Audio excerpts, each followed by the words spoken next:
Yo, what is up guys, it's Masso2010 here, and today we are back with Major Kill, a Warhammer lore video, which I haven't done in a while, I admit, but we're here to watch the explanation of the Blood Angels. Now, I'm still a complete noob when it comes to Warhammer, as I'm sure you'll know if you've seen my other Warhammer videos. I've only ever seen the RWBY videos, where he explains like the overall view, and a couple of other Major Kill videos where he talks about the other legions. We saw the Space Wolves, and the other one. But yeah, I think I am still technically a noob when it comes to this, so... Yep, but from what I've been able to gather, I think the Blood Angels are one of the more important chapters of Space Marine. Well, I'm going to say important, I think they have like more lore to them and stuff like that, so that's why I'm watching these ones. So yeah, are you ready? Let's do this. See how fucked up these guys are compared to everything else. G'day, guys and girl. Only Warhammer 40k could make every single character in their entire universe seem like the bad guy, yet make us still love them. We've got big, scary chocolate men with red eyes, space Mongolians, fairy Vikings, emos, and the topic of today's video, noble vampires, who've dedicated all their resources towards squishing the space bugs of death. And all of these are the good guys. Don't even get me started on what the bad guys are like. See, the God Emperor of Mankind was a bit of a meme lord, and decided to have a bit of fun when he was making the Space Marines. For the Blood Angels, he thought it would be pretty funny to make it so they had a strong urge to drink blood, as well as the potential for them to become psychotic down the track. Now, it doesn't say if he 100% deliberately made them like this, but for my own headcanon, I can't blame the guy for wanting to have a bit of fun here and there. In this video, we will cover who the Blood Angels are and where they come from, as well as what they did during the Great Crusade and Horus Heresy. Okay. We will also take a deep dive into the life and death of their glorious angelic Primarch, Sanguinius. Right, he was the guy with the wings. The Blood Angels lore is quite rich, and it would be too much of a condensed video if I tried to do their entire thing in just 20 minutes.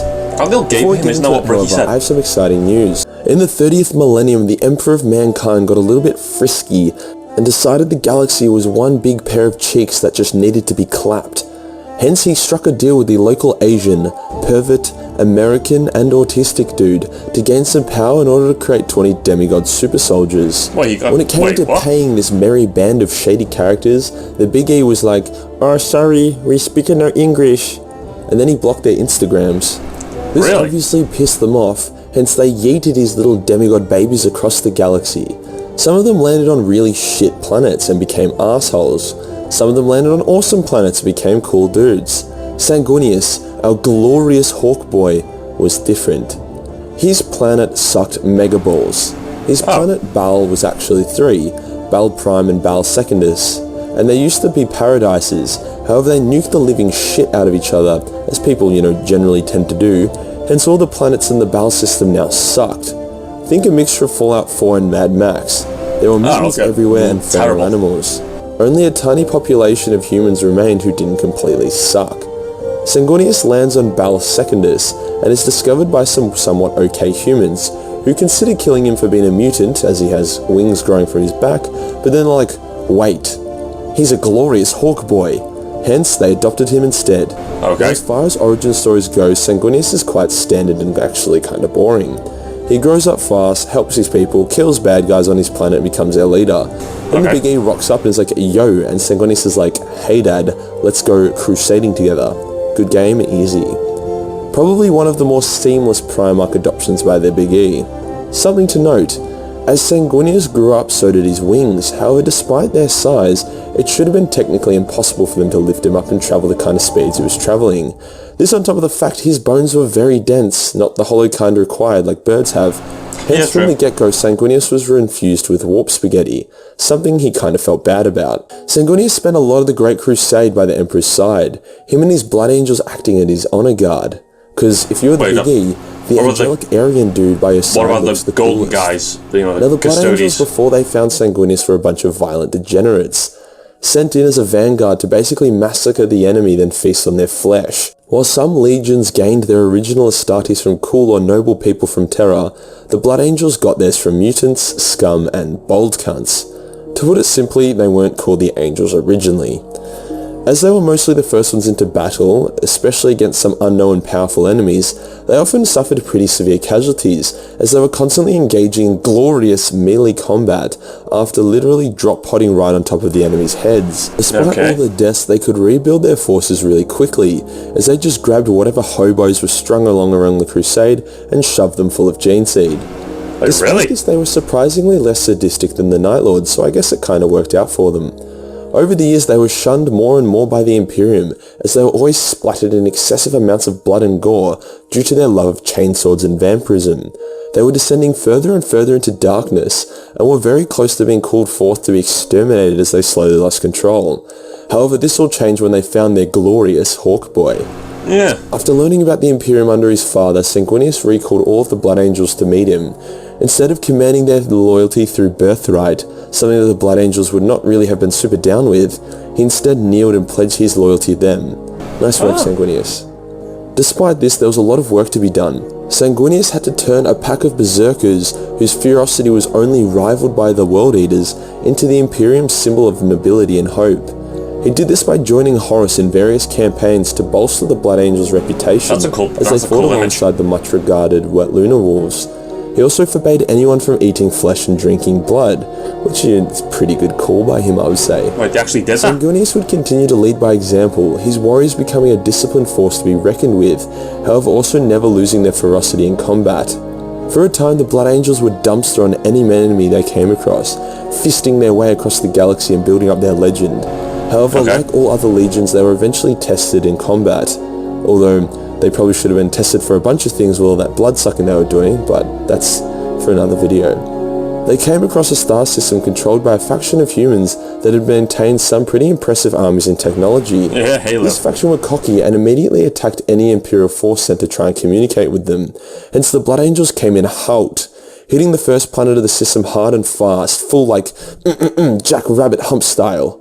The defenders employed the use of augmented warriors to try and hold back the Blood Angels, and despite not receiving many casualties, the Blood Angels were impressed with the bravery and the ferocity of their foe. After some fighting, Sanguinius called a ceasefire to honour the enemy's dead warriors and to hopefully allow the star system to surrender. Good guy Hawkboy. Also, naive Hawkboy, as they replied by sending a literal Trojan horse towards the Blood Angel fleet, which turned out to be a bomb. This killed a bunch of Blood Angels and ruined some of their ships, so in turn Sanguinius said, "Hey guys, so yeah, you know how I've spent years teaching you to be men of nobility, mercy and discipline? Well, that can all just fuck off, we've got some cunts to kill." The Blood Angels then unleashed all of their weapons of war against these rogue humans, nuclear bombs, chemical warfare, gas attacks. Within only one day, the entire system had been completely raped, all the survivors being made into chapter servants or sent off to work in the depths of a forge world. Sanguinius himself kicked down the doors to the throne room and dragged the dumbass king outside to watch his entire kingdom burn. Do not fuck with the Blood Angels. Didn't he have a spear? As the Great Crusade began to wind down, Sanguinius and by extension the Blood Angels had become everyone's favourite Primarch and lead. Some of the other Primarchs got pretty jealous of our glorious Hawkboy because honestly, like, who wouldn't? Just look at him. Damn. After a massive victory was won against the Orcs at Ulanor, Horus was raised to War Master, despite most of the Primarchs, including Horus, believing it should have gone to Sanguinius instead. Horus is even quoted as saying, "Sanguinius is way cooler than me, I don't know why I got it instead, Lamau." But you know, the Emperor was super wise clearly, as only a couple years later, Horus went full Italian spastic cunt bold mode and joined the forces of Chaos and open rebellion. He saw that Sanguinius would never abandon their father's cause and betray him, but maybe the Blood Angels would. Horus had become aware of the red thirst and darkness within the Blood Angels, as he once witnessed Sanguinius mercy killing one of his own sons, before Sanguinius explained that he got to sucky for some fucky. He said, "Oi bro, don't tell dad," and Horus was like, "I got you bro." Horus realized that the Blood Angels could be corrupted and given to Khorne if he was able to exploit their inner darkness. Hence, when Sanguinius was ignorant of Horus's betrayal, Horus was like, "Yo Sangi, go to this star system and help the humans there. If you do it, I'll tell you how to cure your sons of their gene flaw." And Sanguinius was like, "Oh hell yeah man, I can see the future, but for some reason can't see the trap you just laid down for me and the fact that you're already evil." Yeah. Hence, the Blood Angels travelled to a star system which had been gangbanged by the forces of Chaos, and was now a living hell in real space. The Blood Angels were instantly attacked by warp entities and demons upon arrival, but they were like easy bro, and fought against them. The war against Chaos was the hardest the Blood Angels had fought to date. Despite this, with a literal angel at their front, the 9th Legion were winning. Until one of the greatest bloodthirsters of Khorne, Ka'Bandha, appeared and dueled Sanguinius. Despite being impaled, Ka'Bandha broke Sanguinius' legs and smashed him to the ground. He massacred 500 Blood Angels so quickly that the psychic backlash knocked out Sanguinius and inflicted the Black Rage upon every Blood Angel present. With an entire legion of overpowered berserkers, the Blood Angels smashed the demonic armies to smithereens, and Sanguinius was healed by his Liberians. He later confronted Ka'Bandha again during the war and tore off one of his wings and threw him back into the realms of chaos. As he did so, he said, "When you return to hell, tell them that Sanguinius is the one that sent you." Fucking badass. Sanguinius' sons would go on to purge the shit out of the sector and emerge victorious against the forces of chaos. However, our Hawkboy almost fell to chaos here. Heresy, I hear you say, but it is true. Just as Sanguinius was about to win and decapitate the Slaaneshi demon who was in command, it offered a solution to the Blood Angel's darkness. If Sanguinius willingly walked into a nasty-ass portal, his soul would be forfeited to the gods of chaos. However, his sons would be cured. Which is bullshit. I don't know why Sanguinius even considered this to be a valid option at all. It's likely he would have just been corrupted along with his legion. Yeah. Sanguinius wasn't really known as the smart Primarch. Anyway, before he could decide, one of his sons were like, "Lamau, free drugs," and jumped into the corruption portal instead. Wait, getting oh my and god. hooked on meth instantly. Poor bloke. Sanguinius was like, "Bugger, he took my drugs." So he killed all the remaining demons and basically razed the entire star system to nothing.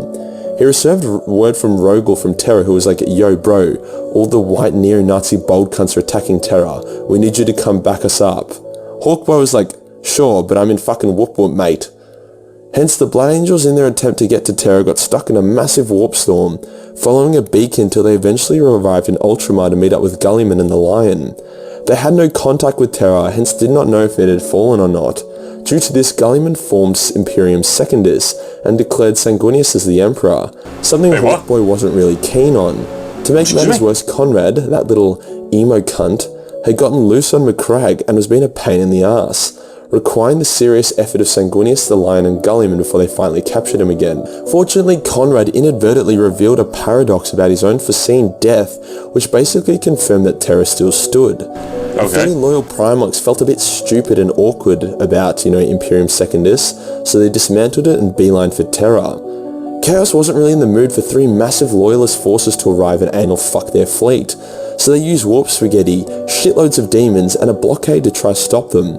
But this is Sanguinius, the Angel of Blood we're talking about. He doesn't give a fuck about some blockade bullshit. Hence, the Blood Angels were able to punch through and reach Terra in time to take part in the siege, alongside the Imperial Fists and White Scars.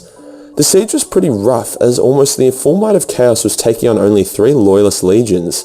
Angron demanded their surrender, and Sanguinius replied, "Lick my balls, you aggro bitch." The final battle for Terra began, as thousands of demigod warriors, supported by millions more guardsmen and cultists, began tearing each other a new asshole. Sanguinius was going Super Saiyan God Super Saiyan Kaioken times 20, slaughtering everything in his path until Ka'Bandha himself emerged and the 2 rivals fought. Sanguinius was smashed from the sky and hit the ground hard, but this was a genuine Dragon Ball Z anime tier fight, so Sanguinius simply dusted himself off and took back to the air. He grabbed Ka'Bandha and snapped his spine over his knee, killing the greater demon and throwing his corpse at the Chaos Legions. Sanguinius then stood in front of the Eternity Gate, the final door before they reached the Emperor, and he became an impenetrable shield, curb-stomping anything with spikes or tentacles before they could get in. Horus discovered that the Space Wolves, Dark Angels and Ultramarines were only hours away from arriving and would easily slaughter the forces of Chaos, so he lowered his Void Shields as a challenge to the Emperor. "But Major Kill, why would the Emperor risk his life to confront Horus when the other loyalists were about to arrive and win anyway?" "Shut up, Timmy, you useless piece of trash." Horus had used the warp to completely cut off Terra's communications, so they had no clue that the reinforcements were about to arrive. The Emperor accepted Horus's challenge and teleported himself, Sanguinius, Rogel, as well as a detachment of Custodians and Astartes, and Alanis Pius for some reason. Horus once again used his warp spaghetti powers to make it so that the Emperor and his goon squad would all be teleported into different parts of his ship. Sanguinius, being awesome, cuts his way to Horus first. Now the Horus Heresy series is being written still and released as I make this video, and it's about to cover what actually happened aboard Horus's ship. So we don't know 100% what will it contain or if there will be any twists or deviations from the original lore, but for now we'll just stick with the OG lore. Horus tries again to get Sanguinius to join him. I don't really know why Horus keeps doing this, he must really love rejection. Hawkboy obviously says no and the two Primarchs fight. Now Sanguinius had been fighting non-stop for days and was wounded and exhausted, and Horus had been jerking off for a bit and was infused with the powers of chaos. So unfortunately Sanguinius got absolutely wrecked and killed by Horus. F in the chat, boys and girl. The psychic backlash of their Primarch dying instantly induced the Black Rage in all the Blood Angels, who then single-handedly massacred the traitor forces on Terra and drove them off.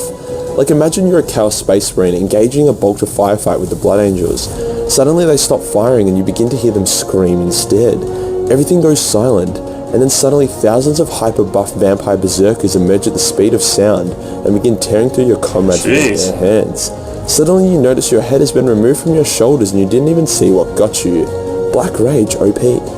The Big E wasn't super stoked about Sanguinius dying, so he hit Horus with a fat Kamehameha and destroyed his mind, body and spirit. Horus's death banished all the demons on Terra and caused the already panicking traders, as they were being sucked off by the Blood Angels, to panic more, with the result being most of them dying and the survivors getting the fuck out of there. The Blood Angels eventually chilled out. However, the death of their Primarch now meant that any Blood Angel at any time could fall to the Black Rage. The Black Rage basically being that the Blood Angel in question would hallucinate that they were Sanguinius, and everyone around them appeared as either traitors that needed to die or their Blood Angel brothers. Obviously then, this can be quite inconvenient for the Blood Angels, as they often lose their shit and kill their allies.